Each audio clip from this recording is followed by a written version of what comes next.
بسم اللہ الرحمن الرحیم۔ امریکہ اور روس کے درمیان دنیا کے دو بڑے سمندروں بحر الکاہل اور آرکٹک کے جمے ہوئے پانی میں دو جزیرے کھڑے ہیں۔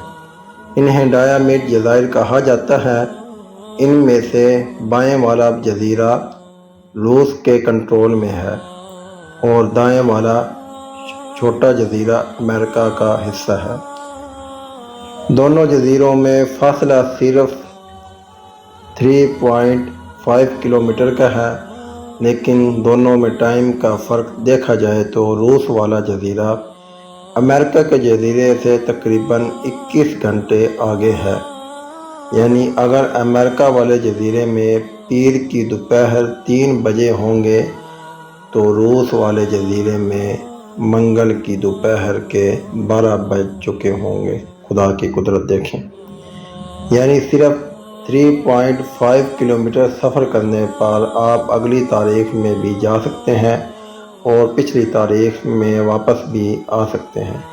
مزید یہ کہ سال کے کچھ دنوں میں آپ یہاں پر ایک طرف رات کا اندھیرا اور چمکتا چاند دیکھ سکتے ہیں تو دوسری طرف طلوع ہوتا ہوا سورج بھی دیکھ سکتے ہیں۔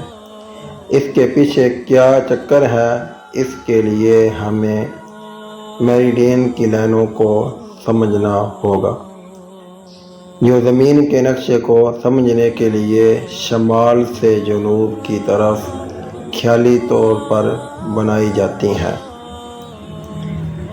ہماری زمین گول ہے اور ایک گول دائرے میں 360 ڈگریاں ہوتی ہیں، تو ہم زمین کے نقشے پر شمال سے جنوب 360 لائنیں بنا لیتے ہیں۔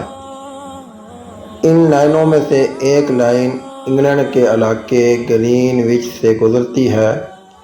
اسے 0 ڈگری مان لیا گیا ہے اور یہاں کے وقت کو بھی سٹینڈرڈ مان لیا گیا ہے، جسے گرین وچ مین ٹائم یعنی GMT کہا جاتا ہے۔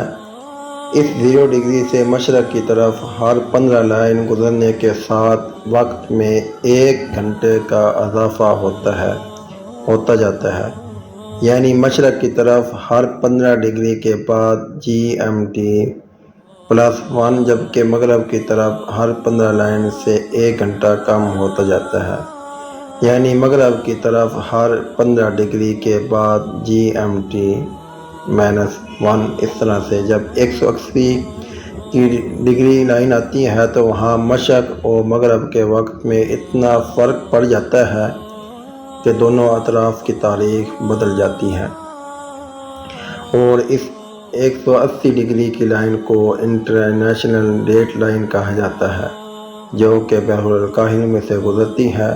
البتہ دنیا کے ممالک اس انٹرنیشنل ڈیٹ لائن کو پوری طرح فالو نہیں کرتے، کیونکہ یہ لائن کئی ممالک کو 2 حصوں میں تقسیم کرتی ہے، مگر حکومتیں اپنے پورے ملک کا وقت اور تاریخ ایک ہی رکھتی ہیں۔